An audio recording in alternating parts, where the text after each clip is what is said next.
So your husband has said that he wants to separate with you. And I know you're going through a really, really tough time right now. So in today's video, I'm going to talk you through 3 really important steps you want to take in order to move forward in terms of strategically, but also emotionally within yourself as well.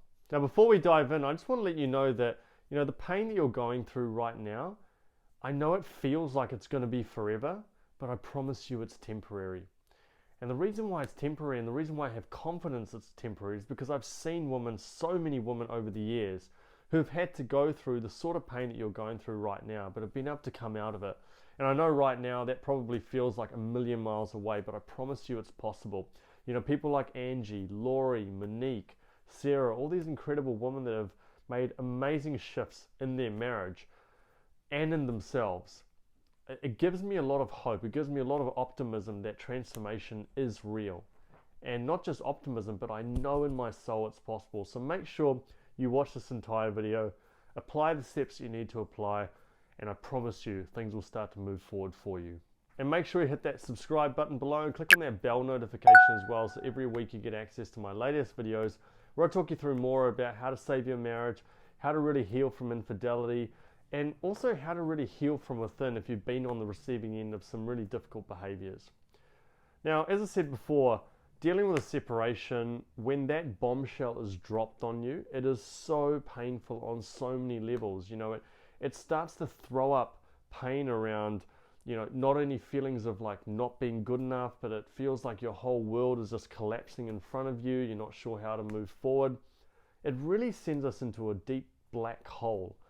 And so that pain is so difficult to negotiate. But one of the things I find is, after speaking with so many women over the last decade who have gone through this sort of pain, I find that the initial stages, because of a lot of the emotional build-up and that feeling where your brain almost just takes over and you have no sense of sort of feeling grounded or feeling centered in yourself, because of that, it makes it really complex to know, okay, what steps do I need to take? How do I move forward? How do I progress from here? Because once again, your world feels like it's just, or the carpet's just been pulled from under you.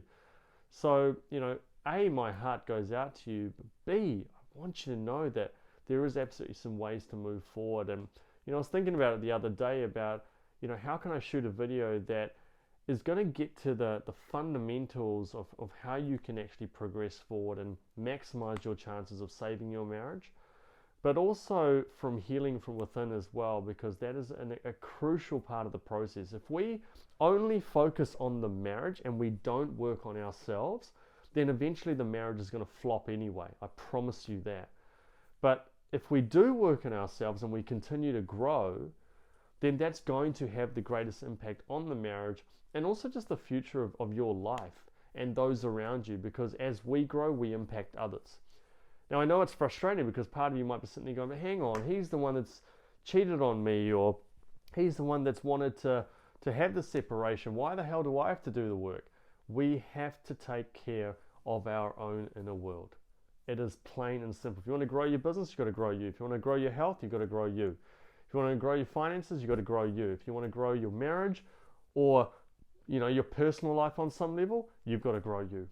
And it's just the way it is. Now, the 3 steps I'm going to talk you through right now are going to be in reverse order of importance. Okay? So the first one I'm going to talk you through is the least important, and then so on until we get to the last one. And I really want you to pay attention to these and really begin to implement them, because I promise you, if you approach your situation in this way, it's going to help you 1,000,000%. If you don't apply it in this way, or you let some of your own emotional wounds and scars take over in those moments and open up and really affect your ability to communicate, etc., it's not going to get you the result that you're looking for. It's not even going to help to improve your situation. And that's no judgment. It's just the reality of the situation in any area of our lives.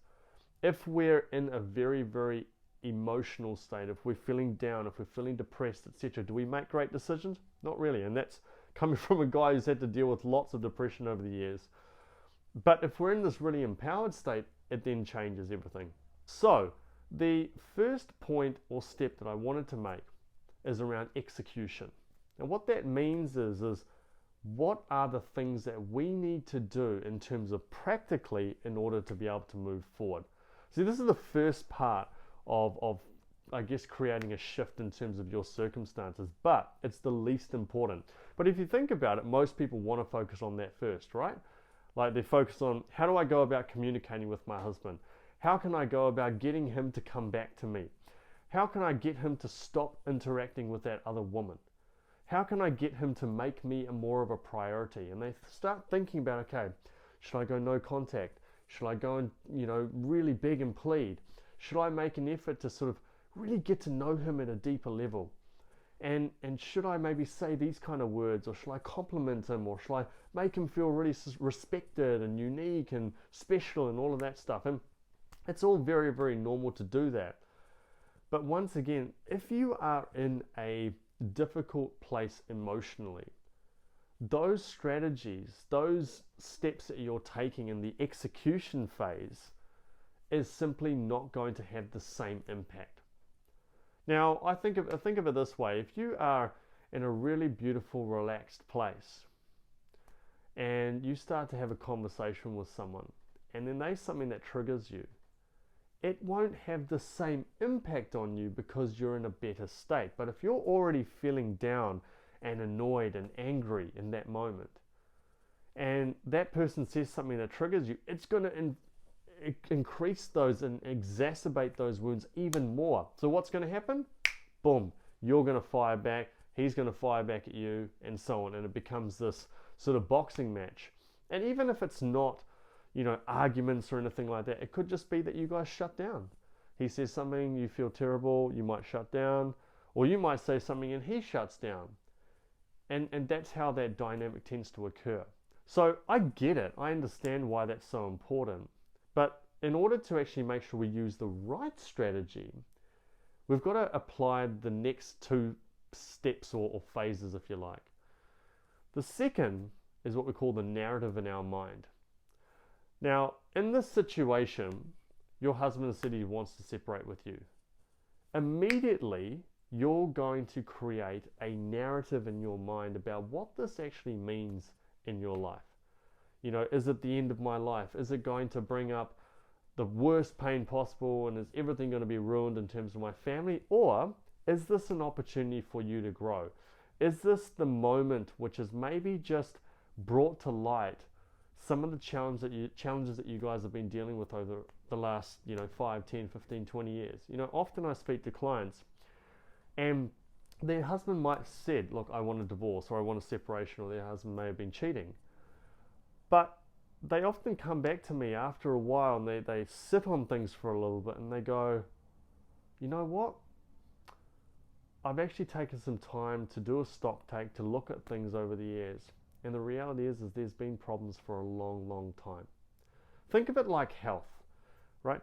If you consistently eat quality foods over a long period of time, it's going to put you in a much better position than if you're eating, regularly, you're eating, crisps and, lots of fatty foods and, chocolates and ice creams and all that sort of stuff regularly. You might not have to deal with any problems in the short term, but in the long term, there's a good chance that that's going to impact your health.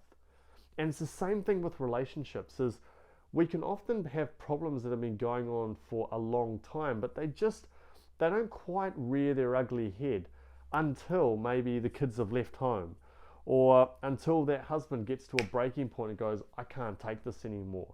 This is what we've got to really understand, is it's all about the compound effect. You can make regular deposits in the bank, and this is how people generate wealth over time, is they'll regularly make investments, and in terms of the investment compounding, they might get a 10% return, 10% return, 10% return, and it might fluctuate over time or whatever. But what happens is you see that in terms of their investment, it'll start slow, and then boom, it then shoots up out of nowhere. And that's because of the compounding effect of interest rates and so on. Now, once again, similar to relationships, we can have these situations where things just, are going okay, they're manageable, and then boom, there's a moment 10 years later where that person says, I'm done. And we're sitting there going, what? But this is the thing in life, is that we have to progress, we have to get better, we have to grow. And if we're not aware of some of these things, then it'll only wreak havoc down the line. So that's why it's not a case of sitting back and looking back on the past, but it's about looking at the situation at present and really just evaluating it for what it is. Is this a case where the marriage has been on the decline for a long time and now is that tipping point? Or sometimes it can be a case that, and some of my clients in the past have maybe had situations where they actually kind of wanted to be with someone else, and so they haven't been able to give their all to their partner for years, but there's been that security and that safety and that comfort that comes with the family environment. And then the husband kind of goes, you know what, I don't really feel like we're connected. I don't really feel like we have anything special anymore. But if you drill down beneath the surface quite a bit, you realize that that person actually loved this other person on the side for many years, but never really did anything about it. And it prevented them from really giving their heart and their soul and everything to their husband. So, we've got to really evaluate and understand, how has the marriage been over the years? Is this the tipping point that has been coming for a number of years? And now, based on that, how can I look at the situation in a positive light? Once again, there's going to be a part of you that goes, what? There's nothing positive about any of this. This sucks. And I agree with you in terms of it being in a very difficult situation, but if we look throughout history, there have been so many terrible times, or probably times in your life as well, where it's been absolute shit in the terms of the experiences that you may have had, but you've come out of it, you've grown, and then you've gone, wow, I wouldn't have grown without that experience. And I want you to look at this in the same way. What can you gain from this? How can this be an opportunity for your own growth and your own greater good? And can you see that if that can be your kind of narrative that you create in your mind, and that's your direction that you're wanting to go, that's going to just completely change the way in which you handle all of this. But the key thing with that is that we can have the execution, we can have the right steps, we can have the right mindset in terms of the story and the narrative that we're creating, but none of that will change unless you go through the third step, which is all about shifting your emotional state. That's where everything changes. If you learn to shift your emotional state, then you're going to have a better meaning and a better story that's in your mind, a better narrative, and then from there you're going to get access to different resources emotionally that are going to lead you to then take the right steps that you need to take. And with that, all right, you know what? I feel like I need to just give them a couple of days to just give some space, and then we can go about having a conversation. And when you have that conversation, because you're in a better state, you're going to be able to get more sort of insight into her situation. You're going to have more empathy. And when you feel better, you can look at the world in different ways. You change your narrative again in that sort of state that you're in. So everything shifts once you shift your emotional state. How do we do that? Well, there are many different ways.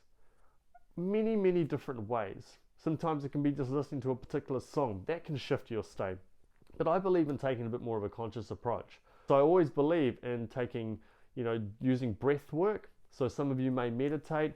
Some of you may have various breathing exercises that you engage in. I teach a lot of it in my training program, the Authentic Relationship System. But in terms of, really shifting that state, I always make sure that I do a particular breathing exercise. Through that process, everything starts to shift.